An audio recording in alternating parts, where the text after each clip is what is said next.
Adelante, muchachos, todos. Bueno, hola a todos. Esto es Windows SMF Bypass, U igual a S. Así que, bueno, ya me dijeron, soy Enrique Nisim, trabajo en Core Security como Security Consultant. Y Nico. Hola. Che, estamos laburando.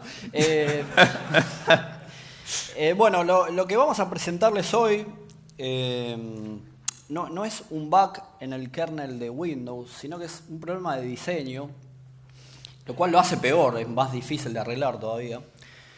Y básicamente lo que aprovechamos es una falencia en el memory management del kernel de Windows, lo que comúnmente se llama MMU, más un feature, que no es un feature, no muy bien documentado de los procesadores Intel, lo cual la combinación de los dos no da la chance de bypassear SMEP, después vamos a explicar qué es, y que bueno, digamos, que es una protección que nos terminamos bypasseando y nada, y empecemos.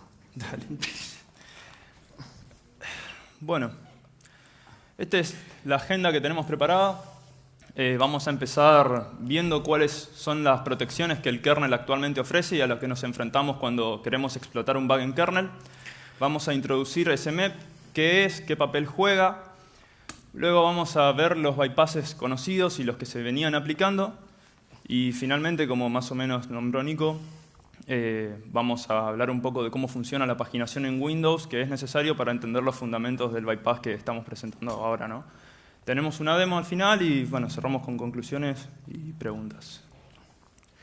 Bueno, empezamos viendo las protecciones. La primera, DPNX. Bueno, esto ya viene implementado desde el kernel de XP 2003. La idea es poder marcar páginas de memoria como ejecutables o no ejecutables. Y en kernel es básicamente lo mismo que en user. El stack no es ejecutable en kernel. Respecto del heap, el heap en kernel se le denomina pool. Hay dos tipos de heap hasta Windows 8, o sea, Windows 8 agregaron algo más. Pero tradicionalmente había dos tipos de pool, digamos. Paged pool y non-paged pool. El paged pool, memoria paginada, siempre se alocaba como no ejecutable, pero el non-paged pool, que es el tipo de memoria que se utilizaba para toda la creación de objetos en kernel, sí tenía la particularidad de que se podía ejecutar código desde ahí. Entonces, lo que podíamos hacer era alocar, crear un objeto en kernel y pasarle el control de EIP, por ejemplo, ahí. Y empezábamos a ejecutar código. ¿Qué pasó? Eso era hasta 7, 64 bits inclusive. En Windows 8 introdujeron un nuevo tipo de pool que utiliza la feature que vimos arriba de NX y ahora ya no podemos saltar controlando la creación de un objeto en kernel. En todos los objetos que crea el kernel ahora se alocan en este nuevo tipo de pool. Hay una excepción, la va a nombrar Nico más adelante. El ASLR.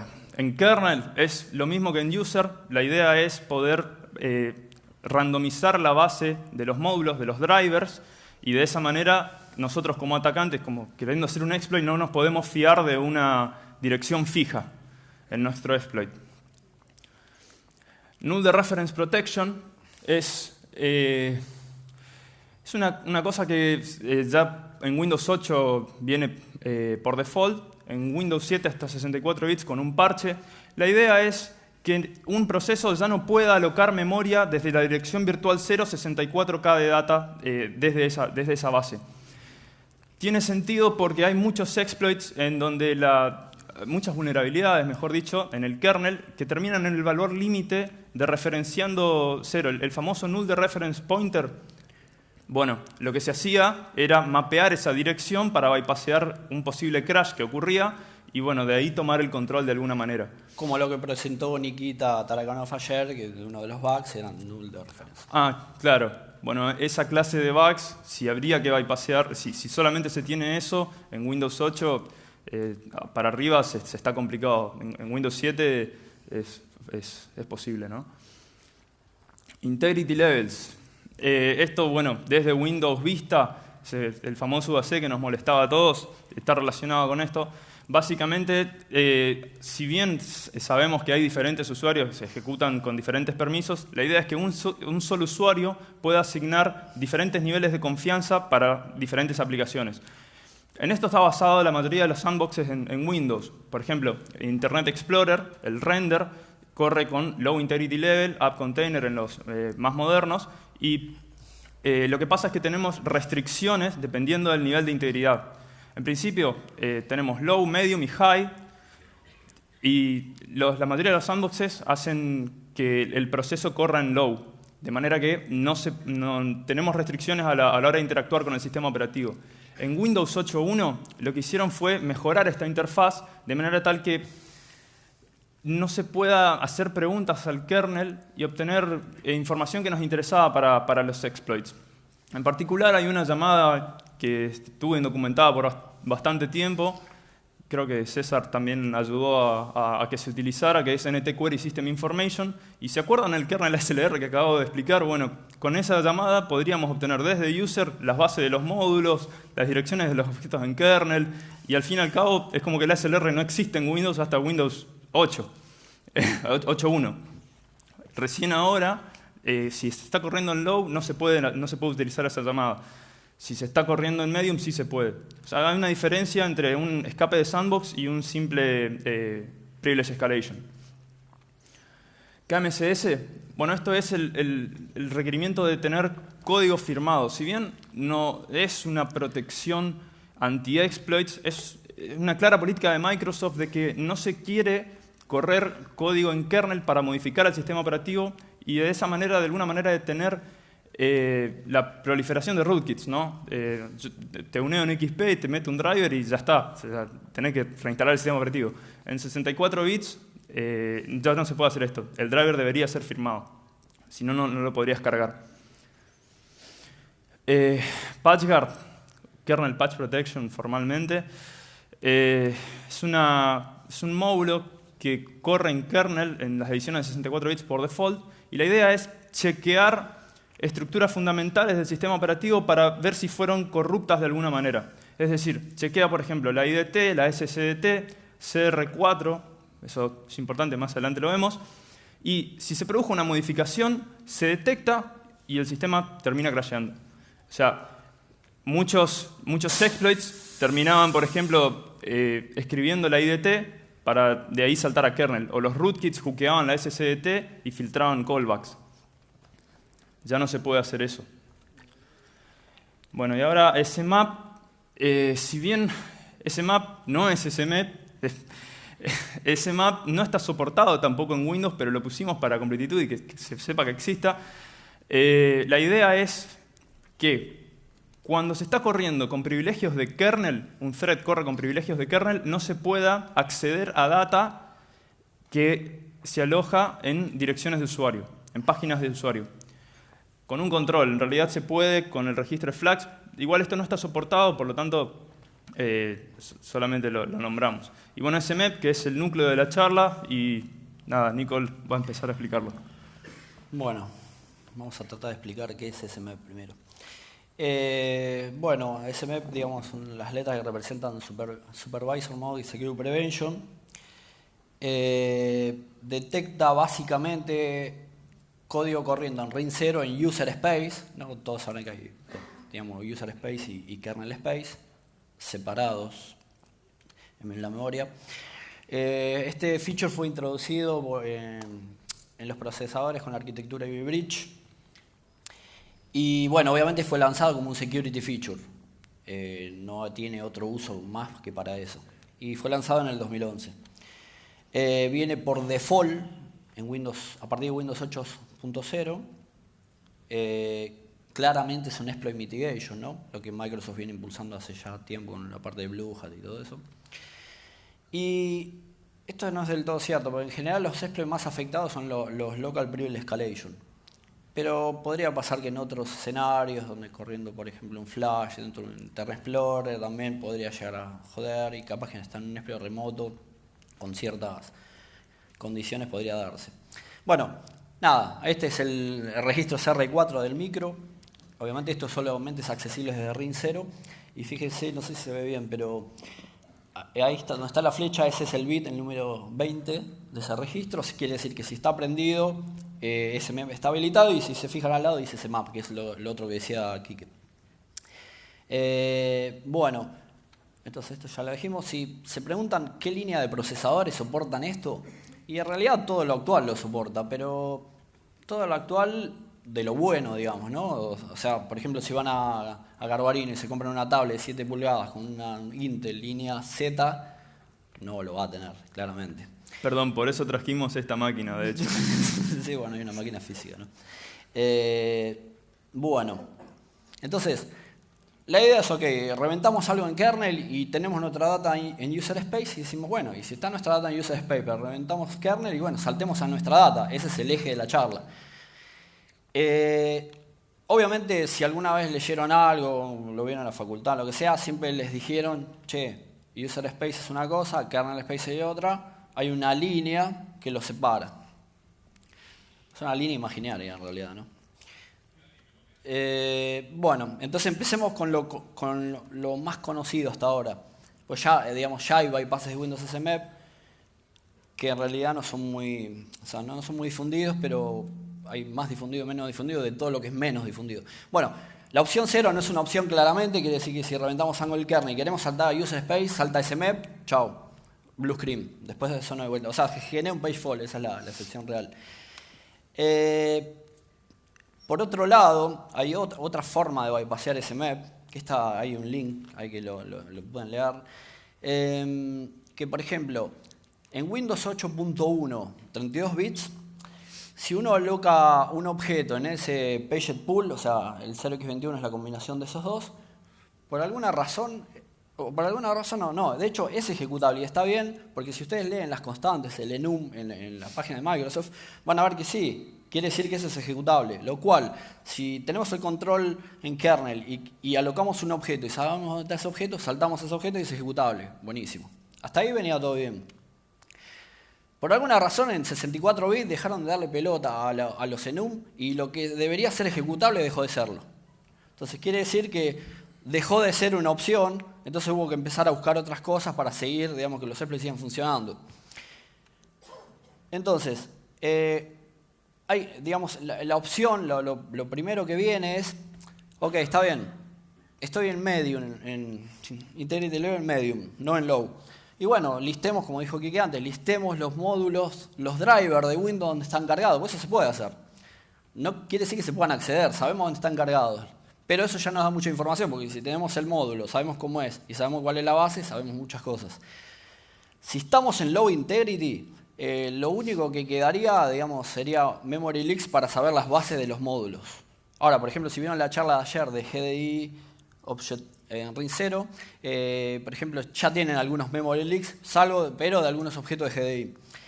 Entonces, por ejemplo, una opción podría ser armar un ROP chain en base a la base de los drivers de kernel. ¿Para qué? Para, digamos, ya que no podemos saltar a user space, pero sí podemos saltar a kernel space, armar una cadena de ROP que de alguna forma haga lo que, no sé si se ve bien, que haga esto de arriba.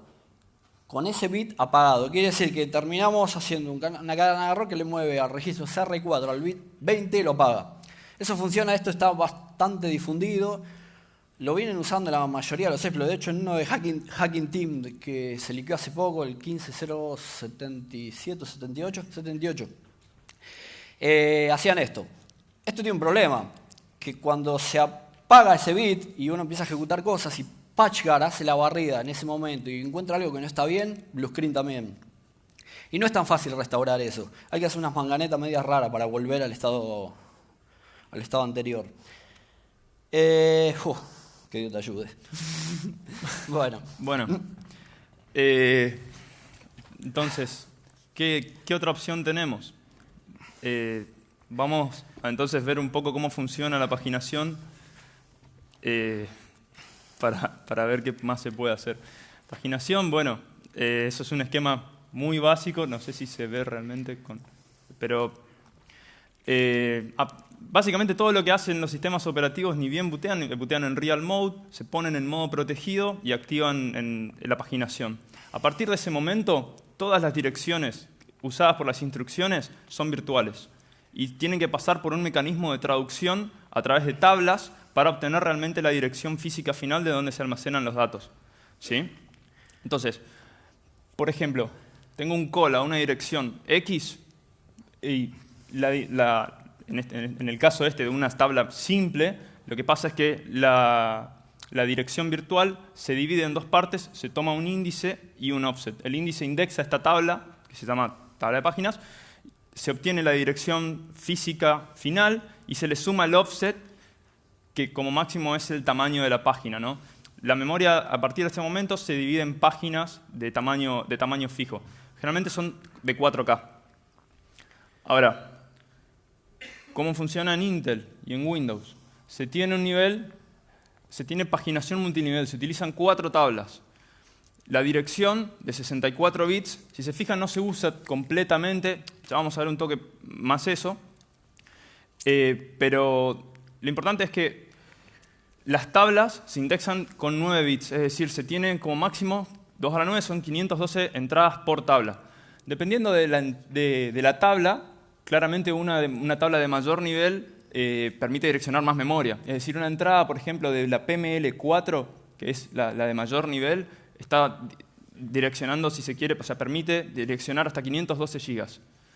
La de la PDPT son 1 giga, 2 megas y 4K finalmente, la de la Page Table normal. El tamaño de manera normal es de 4K. Piense que no hay sistema operativo desde hace años que no funcione sin memoria virtual, ¿no? El Windows puede direccionar 4 GB hace mucho y por ahí tenían 128 megas en la máquina. Claro. Lo importante también de esto es, fíjense que la base de las tablas siempre son direcciones físicas. Es decir, cuando entra un proceso, el CR3, así como existe el CR4 que almacena los bits que mostró Nico, el CR3 siempre guarda la base de la PML4, física. Entonces, los bits indexan una entrada ya con esa base física. Una vez que se indexa, se obtiene la siguiente base y así sucesivamente hasta llegar hasta el dato final. El offset, bueno, de 4K. Y, por ejemplo, ¿qué pasaría si queremos direccionar la dirección virtual 0, por ejemplo? Sería todos ceros, todos los bits en 0. Seleccionarían las primeras entradas de todas las tablas hasta llegar a la final. Las direcciones físicas pueden ser cualquiera, la dirección virtual es única y eso hace que justamente cada proceso tenga su propio address space y no sepa nada del otro. Direcciones canónicas. Bueno, esta es la razón de por qué no se utilizaban todos los bits de la dirección de 64 bits. Si bien con 64 bits, como dice, direccionamos 16 exabytes de memoria. Esto no se requiere y entonces en los procesadores está limitado al uso de hasta 48 bits. La idea es crecer a medida que se requiera. ¿Y cómo hicieron el crecimiento este? Bueno, en lugar de dividir, como mostró Nico al principio, la memoria, 2 GB de user y 2 GB de kernel pegados, lo que hicieron fue que el bit del 48 al 63 sean del mismo valor que el bit 47. Entonces, eso nos divide el rango virtual en dos partes. El rango de user queda en la parte inferior de 000 a 7FFF. Tiene el bit, el 7 indica que el bit 47 está apagado. Cuando se prende el siguiente, toda la parte de arriba está prendido, queda un rango inválido en el medio. Y la parte de arriba se utiliza para el kernel, es decir, son 128 teras y 128 teras, de los cuales en realidad Windows solamente usa 8 para cada uno, 9,5 para el kernel, no importa.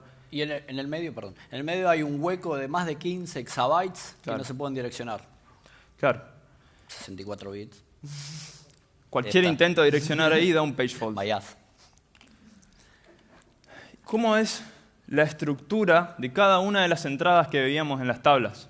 Lo más importante, bueno, ya sabemos, es el page frame number. Esa es la dirección física final que nos da la base de la siguiente tabla o de la página.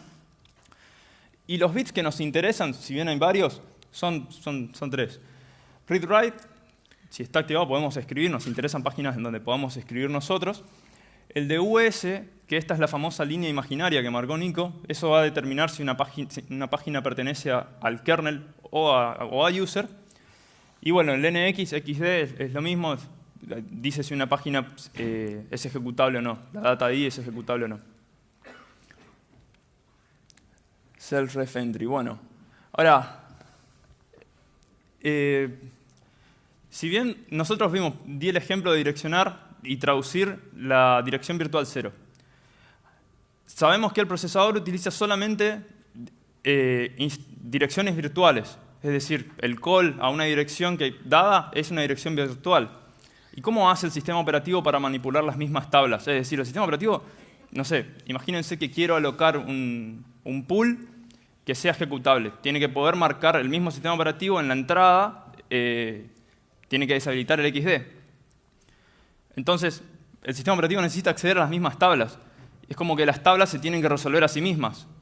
La solución es mapear esas tablas al espacio virtual también. Es decir, cada proceso va a mapear su propio conjunto de tablas en su address space. Y para hacer esto, en 64 bits, Microsoft lo que dijo es, perfecto, vamos a asignar una entrada fija de la PML, la primera tabla, para esta región. Es decir, designaron 512 GB como máximo, ¿no? Para todo el conjunto de tablas. Esa entrada es la 1ED, binario es eso. Creo que todos los sistemas operativos hicieron algo parecido. Sí. 32 bits es lo mismo, vamos a verlo. La 1ED, el bit más significativo es un 1, por lo tanto todo el resto es 1, es una dirección canónica. Esto está en kernel, claramente desde user no podemos acceder a esto. El rango que se genera es de FF680, bueno, al final esos son de línea en 512 GB. En ese rango vamos a encontrar las estructuras de paginación del proceso actual. Cada vez que hay un context switch, estas estructuras indican el del nuevo proceso. O sea, ya sabemos que tenemos delimitado el rango. ¿Y qué más podemos delimitar? Bueno. Y tenemos una base, ¿no? Que ya sabemos. Tenemos una base. Ahora, tomemos, por ejemplo, la base del rango, la FF680, esa que está ahí. Y vemos qué pasa cuando la introducimos en la tabla de traducción. Es decir, queremos traducir esta dirección. A ver, ¿y qué pasa? Bueno, lo que va a pasar es que tenemos el CR3, nos da la base, tenemos un proceso cualquiera, ¿no? Con el CR3 obtenemos la base física de la tabla de PML4 y ahora se toman los 9 bits para indexar esta tabla. Se la indexa, tenemos la 1ED, la entrada fija que se asignó, y ahora lo que va a pasar es que la dirección física que se obtiene, el PFN de la entrada, va a apuntar a sí mismo. ¿Sí? De esa manera, los siguientes 9 bits que deberían direccionar una Page Directory Pointer Table, direccionan la misma PML4. Y fíjense, está en 0. Está en 0, y finalmente tenemos la dirección física de una Page Table. Los últimos offsets también están en 0. Es decir que, si se fijan, es como que resolvimos la dirección virtual 0, pero como shifteado hacia la izquierda, ¿no? Resolvimos de esta manera, cortamos la resolución hasta el nivel de la tabla de páginas. O sea, y obtenemos las tablas. Básicamente se terminan reusando las mismas tablas que describen memoria virtual, se usan para después direccionarse a ellas mismas. Exacto. Entonces, bajo ese concepto, tenemos una fórmula que podemos usar para obtener la dirección de la estructura de paginación de cualquier dirección virtual. Es básicamente cuando hacen PTE dirección virtual 000, le da esa que resolvimos ahí, la F680 no sé cuánto. Esa es la fórmula que está ahí. Para cualquier dirección virtual que ustedes aloquen van a poder obtener la entrada exacta de la estructura de paginación, sea la Page Table, la Page Directory y todas las subsiguientes. Eso es importante para cuando estamos haciendo un exploit, tener una base fija, ¿no? En 32 bits es lo mismo. Ese es el rango que se genera y ahí está la fórmula.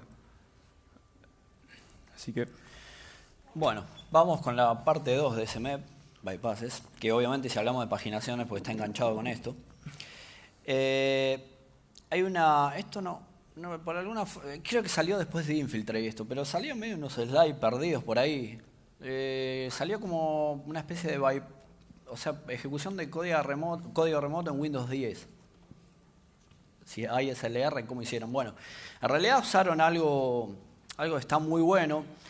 Y básicamente, primero, hay algo que no debería pasar hoy en día, pero está, que, por ejemplo, el heap, no la HAL.dll, el heap de la HAL.dll está en direcciones fijas desde Windows 2000. Windows 10 sigue teniendo las mismas direcciones. Entonces, en 32 bits tiene esa base, en 64 bits tiene la otra base. Básicamente es lo mismo, pero con todas Fs adelante. Entonces, si uno conoce la base de las tablas de paginación, las puede calcular, quiere decir que no tiene ASLR. Y por otro lado, tiene arbitrary arrays, porque de alguna forma tiene un bug que les permite más de un arbitrary array.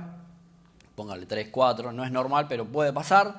Entonces lo que se termina haciendo es aprovechar el bug, ir escribiendo el shellcode en la base del heap de la HAL, ir escribiendo el shellcode, después cambiarle el permiso a una de las páginas que describen esas direcciones, los bits que mostró antes Quique, y apagarle el bit XD o el LXBit, lo cual le dan permiso de ejecución a algo que antes no tenía, remotamente en ese caso, ¿no? También se puede hacer local.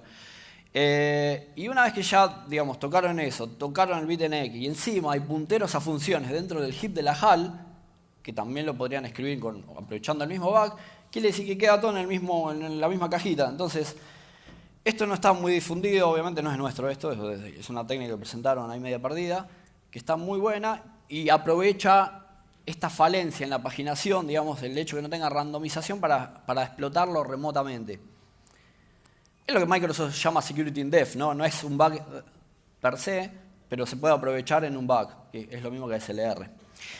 Bueno, y acá viene lo que nosotros en realidad estamos presentando. Los vamos a explicar bien cómo fue la historia, porque si no es como medio humo, ¿no? Pero, entonces, a ver, si SMAP detecta, o sea, el bit de SMAP detecta código de kernel corriendo en user space, quiere decir en nuestro espacio de usuario, y sabemos que las tablas de paginación son fijas, entonces de esto se deduce una conclusión. Digo, ¿por qué? Aprovechando un bug, obviamente, no cambiamos el bit de user page por el de supervisor page, que sería páginas de kernel. Bueno, y la cosa es más o menos así. En el 2011, en la NSA Trusted Computing, alguien avisó de esto, diciendo, che, guarda que puede pasar eso, ¿no? Ahora después vamos a mostrar un pedacito de ese slide. Esto fue apenas salió, Intel dijo, che, hicimos esto para que se protejan de los exploits de kernel, bla, bla. Bueno, y alguien dijo enseguida, che, guarda con esto. Por otro lado, el año pasado, esto se empezó a poner de moda este tipo de ataque, o como quieran llamarle, a partir de la mitad del año pasado. En un blog que se llama Windows 8 Kernel Memory Protection Bypass, los de MWR Labs, un tal Jeremy Fetteview, pasante, dijo, che, pero si hacemos esto y esto, podremos modificar la estructura de paginación para cambiarle los permisos y hacer algo que es de user se transforme en otra cosa. Y acá es donde, digamos, pasó lo siguiente. Nosotros habíamos leído los de MWR, esto fue hace unos meses atrás. No vimos esta charla y los slides se publicaron no hace mucho. Y básicamente lo que hizo Alex Ionescu, seguramente lo deben conocer, básicamente saltó a criticarlos a los de MWR diciendo, che, me parece que ustedes le pifiaron. Hay algo que dijeron ahí en el blog que no está bien. Igual los de MWR contactaron a Microsoft, Microsoft les dijo, sí, bueno, esto ya lo sabemos, bla, bla. Bueno, ¿qué pasó? Nosotros nos dimos cuenta de esto, sin haber visto esto, obviamente ya con un par de meses de desfasaje, bueno, obviamente que vamos a llegar, le encontramos algo horroroso. Lo importante es que obviamente lo entendimos perfecto, por eso lo estamos presentando, le dimos creo que no sé si hubo presentaciones concisas de todo lo que estamos mostrando acá. Simples slides con cosas se podría hacer. Entonces lo que nos dimos cuenta es, che, pero... Y está en los mails que intercambiamos con él, ¿no? ¿Sabes que acabo de probar una cosa y anduvo? ¿Estás seguro? Sí. Bueno, cuando vimos esta presentación no confirmamos. Y este es el slide que se presentó en la NSA en el 2011, y ahí Ionescu lo copió en su presentación en Infiltrate, que probablemente no se lea lo que dice. Pero básicamente esto no está en el manual de Intel. Si ustedes lo buscan, no está. Yo lo busqué porque lo quería pegar en la presentación diciendo, che, esto no está documentado. Entonces hay un comportamiento que tiene digamos, como si fuera una estructura de directorios que ahora lo voy a mostrar en el otro gráfico, que termina pasando una cosa como esta. Que que obviamente no está documentado como les decía antes. Es como que el que lo sabe, pero si no, nadie te lo va a decir. Por ejemplo, tenemos la primera entrada en la tabla de páginas, ¿no? Cada entry puede manejar 512 GB. Bueno, agarramos, por ejemplo, una que pertenece a kernel. Si yo, por ejemplo, tengo un arbitrary array, ¿no? Y lo que quiero hacer es agarrar y sigo la estructura, porque las puedo calcular todas. Si agarro y digo, ok, ¿sabes qué? Voy a agarrar el arbitrary array y le voy a cambiar este bit de supervisor, o sea, de kernel, se lo voy a pasar a user. Bueno, esto no me deja. Quiere decir que los de MWR en algún punto tenían razón. Ahora, si yo, por ejemplo, cambiaría sí podría ser. Tendría 512 GB en kernel space, pero que ahora los puedo acceder desde user space. Ahora fíjense al revés. Si yo tengo alloc o memoria, llamo abierto alloc, malloc o la función que ustedes quieran desde mi programa. Entonces, voy a tener la estructura digamos, la tabla de paginación, voy a tener todo esto marcado obviamente por el sistema operativo. Uso el back que tengo y de pronto agarro y le cambio. Este bit se lo paso al supervisor. Y lo que termina pasando es que la página realmente se termina mapeando, o sea, es una página user space pasada a kernel space. Entonces, si yo hago un exploit, escribo el checo ahí, le cambio el bit y después hago saltar al micro ahí, lo que termina pasando es que se termina bypassando la protección de ese MEP. ¿Por qué? Porque el micro no sabe distinguir. O sea, lo único que tiene el micro para saber si algo es de kernel o user es un bit. Y si vos podés cambiar ese bit porque sabés dónde están las tablas de paginación, obviamente va a pasar eso. Claramente no está documentado, ¿no? De alguna forma no quisieron hablar mucho de esto. Y esto para cualquier sistema operativo, no es solo para Windows. Entonces, sabiendo esto, vamos a hacer una demo en vivo explotando Windows 10. Explica por qué usamos esto. Bueno, nada, para hacer la demo tomamos esta vulnerabilidad, es un bug en FortiClient, es el antivirus de Fortinet. Eso es un bug que lo sacamos por core hace más o menos un mes. Da lugar a un privilege escalation. Básicamente,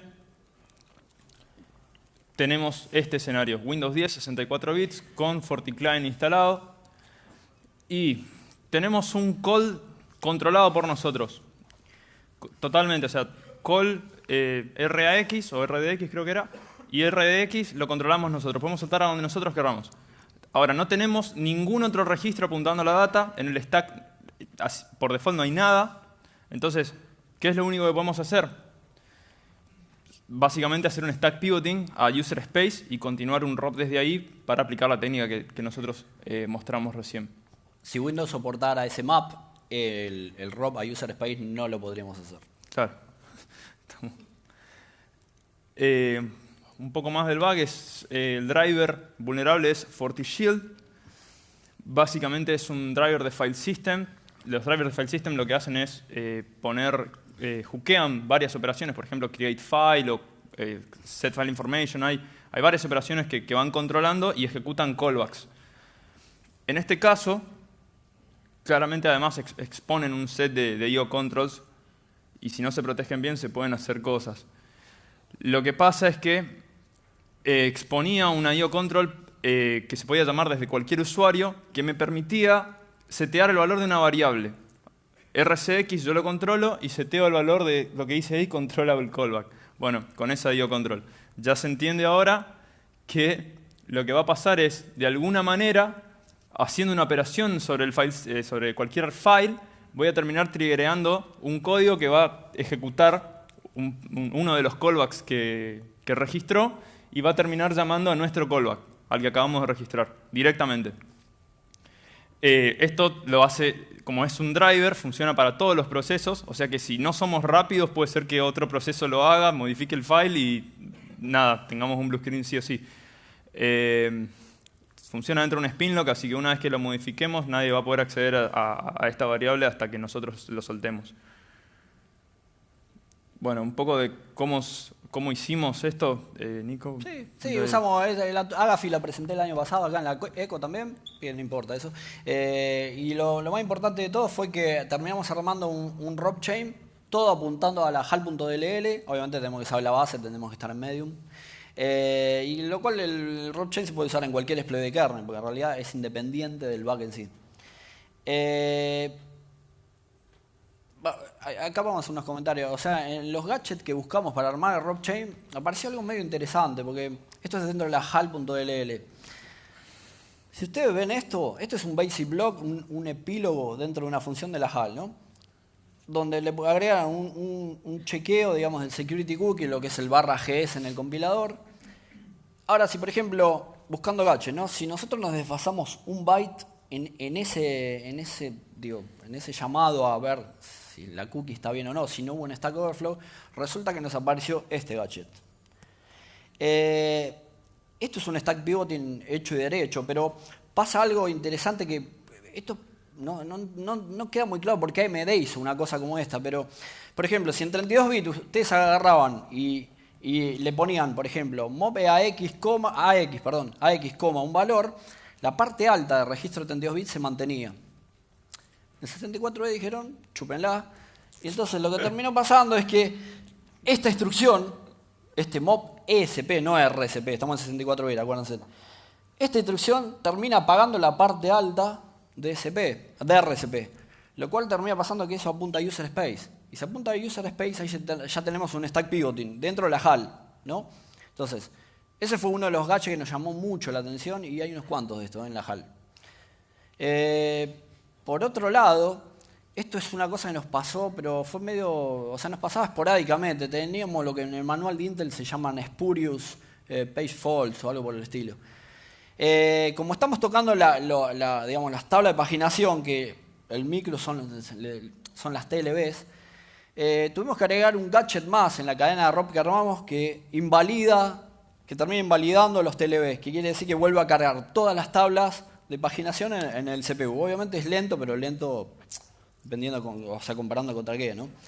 Esto evitó que ya no nos bluescreenee más lo que veníamos haciendo, que era una de cada 10, por ejemplo.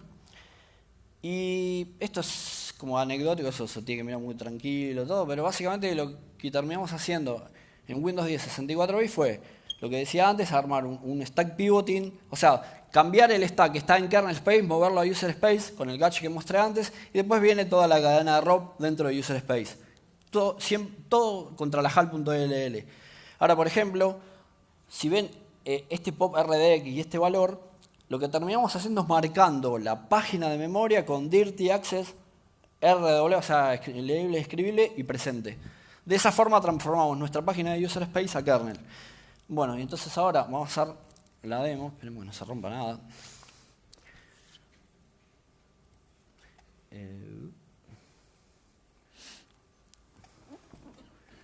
Bueno, entonces vamos a poner el debugger acá. Recuerden que es Windows 10, y el debugger debería estar acá, ¿no? Bueno, que sí, claro, si yo lo tapo, perdón. Claro. Che, viejo. Bueno, vamos a tirar el exploit, Esto es en vivo y si se rompe, no. Ya lo probamos, obviamente. Pero el exploit es real, no hay demo, no hay video, no hay nada. Acá es la cosa de verdad. Bueno. Claro, mucho root, como decía Juan ayer. Bueno, hay un breakpoint puesto dentro de ese call RDX que mostraba, quiere decir que estamos en el callback, que por alguna razón Fortinet dijo, sí, podés setear un callback en kernel space y saltar donde vos quieras. Casi un rootkit. Digamos. Casi un rootkit, sí. Sí, son bastante sospechosos, de hecho. Bueno, vamos a tirar el exploit. Claro, ¿no? Ahí saltó acá saltó el breakpoint, ¿no? Ahí estamos en el famoso call RDX. Fíjense que estamos en FortiShield, ¿no? Estamos en la memoria de ese driver. Entonces, simplemente para mostrar, yo no sé qué hizo esto. Vamos a ir con single step. Ahí tenemos el stack pivoting. Vayan siguiendo del lado derecho las instrucciones. Tac, tac. Ahí ya, si miramos, ya tenemos el stack RCP. Fíjense cómo bajó, ¿no? Cómo se apagó toda la parte alta y estamos en user space. O sea, la instrucción de 32 bits, al utilizarla contra ESP, apaga la parte alta y controlamos nosotros todo. Pregúntele a AMD porque hicieron eso. Bueno. De hecho, sí, eso nos permite también usar las mismas tools para buscar gadgets de 32 bits en imágenes de 64. tal cual. Entonces ahora acá tenemos el gadget que hace la escritura. Fíjense la dirección de racks que está ahí arriba. Esto está apuntando, ahora voy a mostrar el contenido de la tabla de paginación que estamos pisando. Y en EDX tenemos el valor 63, que es lo que le mostré en la cadena de Rob, ¿no? Entonces vamos a hacer un... Si le pongo racks se va a romper, ¿no? Bueno, y esto le voy a sumar más 3. Ahí estamos. Lo alinee, porque en realidad estamos usando un The Word para escribir, entonces tenemos que estar desalineado. Esto es una entrada calculable con la cuenta que hizo él, que describe nuestra página en user. Ya no hace falta más o menos explicar de cómo está la estructura, pero el bit que estamos por cambiar es el primero. O sea, ese 67 está marcando que la página pertenece a user. Exacto, que pertenece a user. Entonces, ahora se está por escribir un 63 ahí. Ahora vamos a seguir un poco más. Ahí ven el gache de la invalidar del caché. Y vamos a hacer de QSP. Vamos a mostrar a dónde estamos por retornar. Fíjense que todo eso es nuestro, ¿no? Mostrá cómo cambió al 63. Y acá, sí, y ahí vamos a poner el comando pt. Esto nos muestra... Fíjense. ¿No? Fíjense lo que acaba de pasar. Lo que venimos diciendo, digamos, ya unos cuantos slides. Pertenece en la PML, dice que es user. En la PDPT es user, en la page directory es user, en la page table es kernel. Entonces, si eso es así, lo que va a pasar es que ahora, ya en user space, pero en ring 0, esto se va a ejecutar y vamos a ver si me dan los tiempos. Bueno, ahí se acaba de reventar el coso y vamos a ver, ahí se abrió y ahí estamos, y ahí se acaba de decir, ¿no? Que pasa el tiempo, así aparece la cosa. Bueno,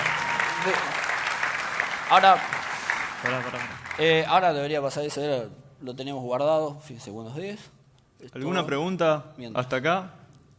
Ahí está. Desde el winlogon.exe sin sesión nada le imprimimos un coso. Queríamos hacer algo mejor, pero bueno, no nos dio tiempo. Bueno, ¿volvemos a los slides? Sí, ya básicamente... No. Esto era mío, ¿no? Lo que viene. Sí. Bueno, vamos a ser un poco soberbios y vamos a decirle a Microsoft qué es lo que debería hacer. Fíjense, esto lo estuvimos analizando, no es que estamos tirando frutas, dijimos, pueden hacer esto. La verdad, así como sacamos el resto de las cosas, suponemos que esto podría andar, pero tal vez estemos equivocados. La entry en la PML, que la usaron, o sea, de las 512 que tienen, decidieron usar la 1ED, que no, debe estar cerca de 500. Se podría randomizar. Ahora, ¿qué pasa si la entry se randomiza cuando la máquina se bootea?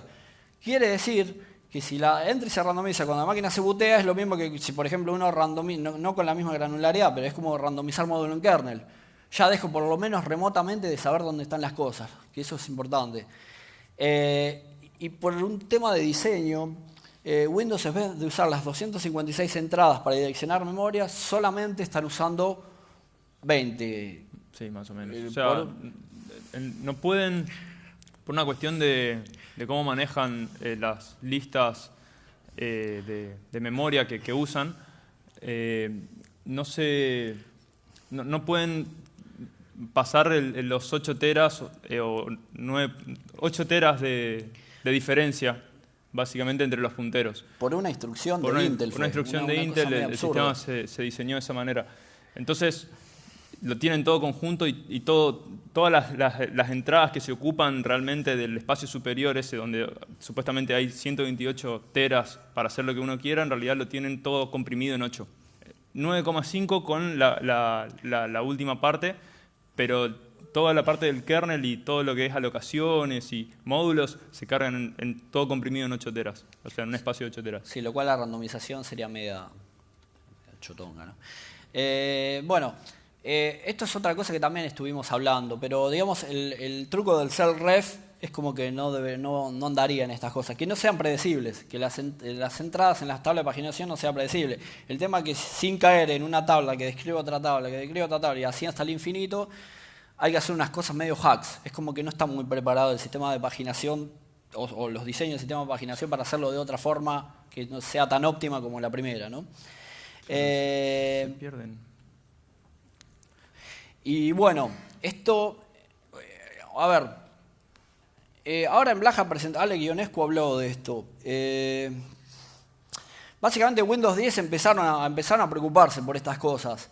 Y inventaron un modo que se llama BCM, que en realidad no lo hicieron solo por esto, lo hicieron para proteger las credenciales, ¿no? Para que Mimikatz no lo puedan, o sea, para proteger la memoria del LSAS, básicamente. Pero, digamos, ¿no? Crearon un hypervisor para manejar, ponerles un nivel de tabla de paginación más arriba. Yo le digo la verdad, yo configuré la máquina, es un Windows 10 con todo andando, y si lo que acabamos de hacer acá, en la máquina física anda igual. Así que no sé, habría que researchar un poco más, pero es como que esto no va a mitigar mucho lo que estamos presentando. De hecho, no sé si lo mitiga. Y por otro lado, esto es una solución que hay medio en internet, pero se podría tener como dos tablas, digamos, dos estructuras de paginación distintas, una para kernel mode y otra para user mode, pero que eso lo tiene que manejar el hypervisor. Es un quilombo explicar esto. Como haría falta una charla completa y tampoco estamos 100% seguros. Y este es el último, ¿no? Bueno, en otro orden de conclusiones. Básicamente, utilizar esta técnica es muy útil cuando tenemos un arbitrary write o de alguna manera controlamos el IP como hicimos recién. Claramente, el ejemplo que acabamos de mostrar está corriendo con medium integrity level, es decir, utilizamos NT Query System Information para obtener las bases de la HAL. No teníamos otra alternativa en este caso. Esto no es un sandbox bypass, pero si tuviéramos un arbitrary write, no necesitamos nada de eso, porque ya lo podemos calcular todo. El ROP fue una consecuencia del escenario en donde nos encontrábamos.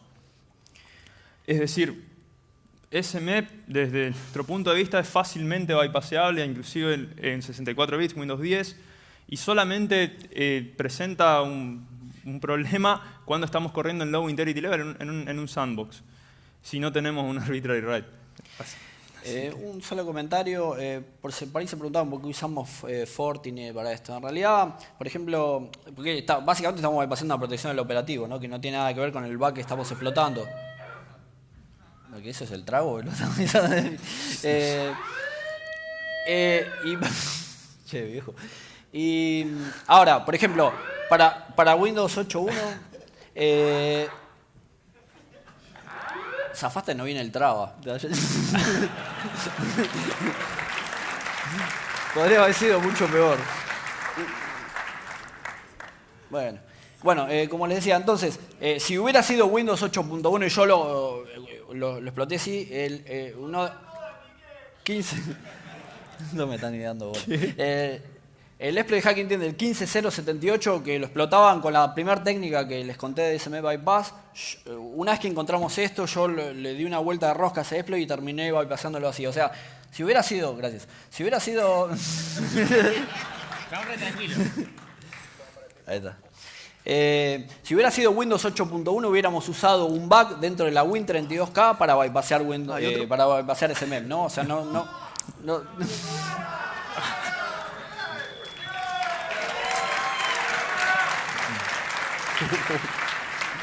Me mató.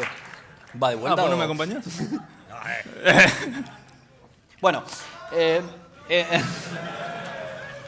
en resumen, para que se quede... Nico no para de hablar ni un minuto. No, yo entiendo. Bueno, en resumen, Ya terminé. Microsoft esto no lo ve como un bug, porque de hecho ya se lo reportaban, lo de las tablas de paginación fijas y todo eso, y ahora con el tema de SMEP, como que una cosa ayuda a la otra, y por ahí lo consideren un poco más. Es típico lo que ellos dicen Security in Depth. Ellos nos contactaron para ver qué era lo que íbamos a presentar hace un tiempito, le mandamos los slides y después no respondieron más. No sabemos si porque ya lo sabían o porque no les gustó. Y bueno. Así que bueno, si alguien tiene alguna pregunta, qué sé yo, en Linux suponemos que es básicamente lo mismo. No creemos que obviamente va a haber un heap de la HAL fijo, pero uno termina encontrando cosas después de 20 años que siguen estando ahí. Así que bueno, todo el esfuerzo de Intel por proteger un coso de protección se fue, no sirve. Por lo menos para Windows. ¿Alguna pregunta? Bueno, gracias.